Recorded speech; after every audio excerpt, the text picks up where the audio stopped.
Hi friends, welcome back to Mamata Varshi channel. నేను ఈరోజైతే కొత్త రెసిపీతో మీ ముందరకు వచ్చాను. ఆల్రెడీ మీరు చూస్తున్నారు చికెన్.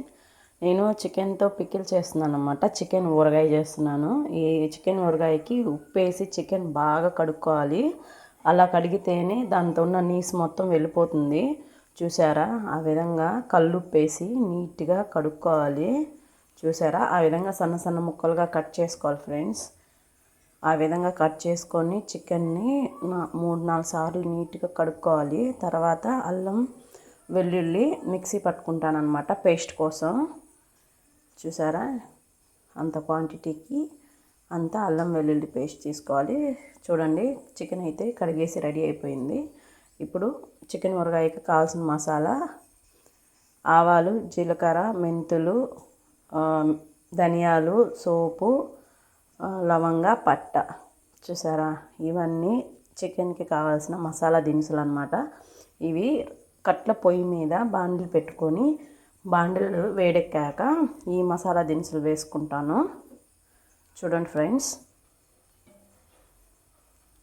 ముందు పట్ట వేసుకున్నాను. పట్ట ఏంటంటే లవంగాలు కొంచెం వేగిన తర్వాత మిగతాటి వేసుకోవాలి. ఎందుకంటే అవి అన్నీ ఒకేసారి వేసేస్తే మాడిపోతాయి. సో అందుకని ఫస్ట్ పట్ట, లవంగాలు వేసుకున్నాను. నెక్స్ట్ ఏంటంటే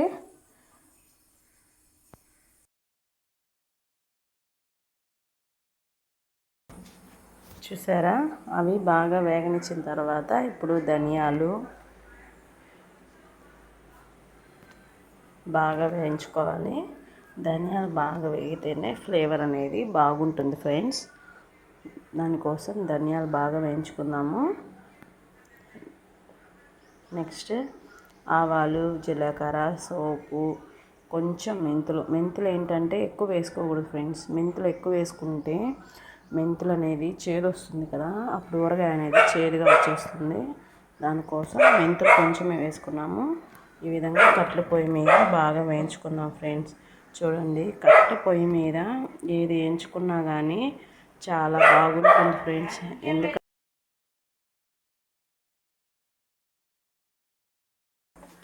నెక్స్ట్ ముందుగా కడిగి పెట్టుకున్న చికెన్ని పొయ్యి మీద పెట్టుకొని కల్లుప్పు, పసుపు వేసుకొని బాగా కొద్దిసేపు 75% కాదండి, కొద్దిసేపు ఒక 50% అండి ఉడకపెట్టుకోవాలి. చూసారా? ఆ విధంగా బాగా కలుపుకొని తర్వాత చూసారా? ఆ విధంగా బాగా కలుపుకున్న తర్వాత ఇప్పుడు కట్ల పొయ్యి మీద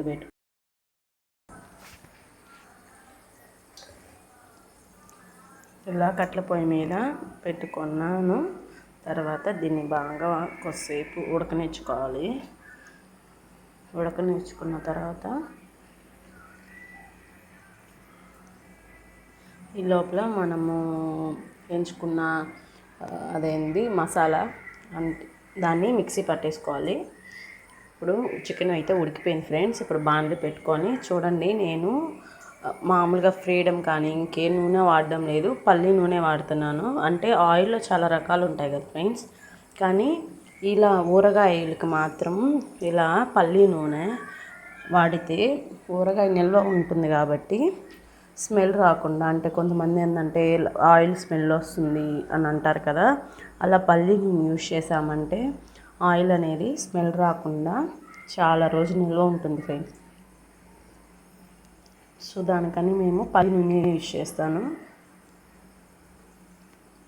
పల్లి నూనె హెల్త్కి కూడా మంచిది కదా, సో దానికని పల్లి నూనె యూజ్ చేస్తున్నాము. ఇప్పుడు ఆయిల్ హీట్ ఎక్కాక చికెన్ అనేది వేసుకున్నాం ఫ్రెండ్స్. కొద్దిసేపు ఆయిల్ అనేది హీట్ ఎక్కాలి. ఇప్పుడైతే హీట్ ఎక్కింది చూడండి, చికెన్ ఆ విధంగా వేసుకోవాలి.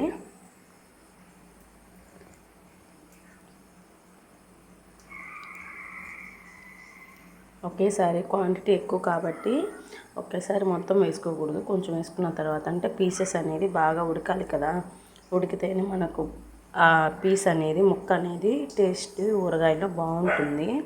సో దానికోసమని ఫస్ట్ హాఫ్ ఉడకబెట్టుకుంటున్నాం ఫ్రెండ్స్. అంటే మనము ఆయిల్ ఉడికేటప్పుడు ఊరికే అలా గరిటతో తిప్పుతూ ఉండకూడదు ఫ్రెండ్స్. అలా తిప్పామంటే అవి ముక్కలు అనేది విరిగిపోతాయి.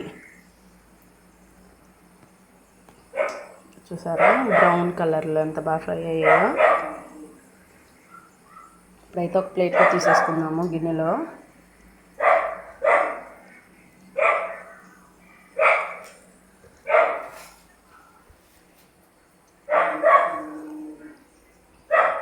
చికెన్ మొత్తం ఒక గిన్నెలో తీసేసుకొని తర్వాత మిగిలిన చికెన్ని వేసేసుకున్నాం ఫ్రెండ్స్.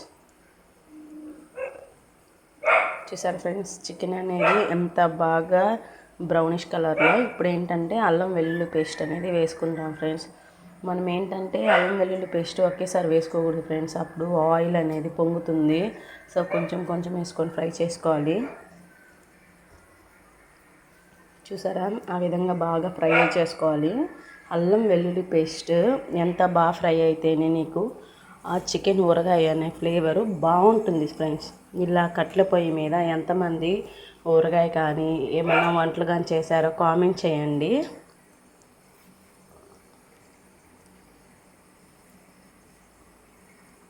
చూసారా ఎంత బాగా ఫ్రై అయింది. ఇప్పుడు కారం వేసుకుందాము.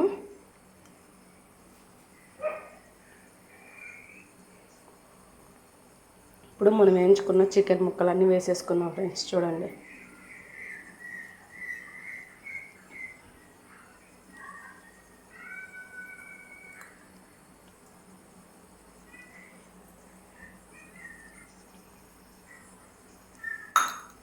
చికెన్ ముక్కలన్నీ వేసేసుకున్నాం ఫ్రెండ్స్.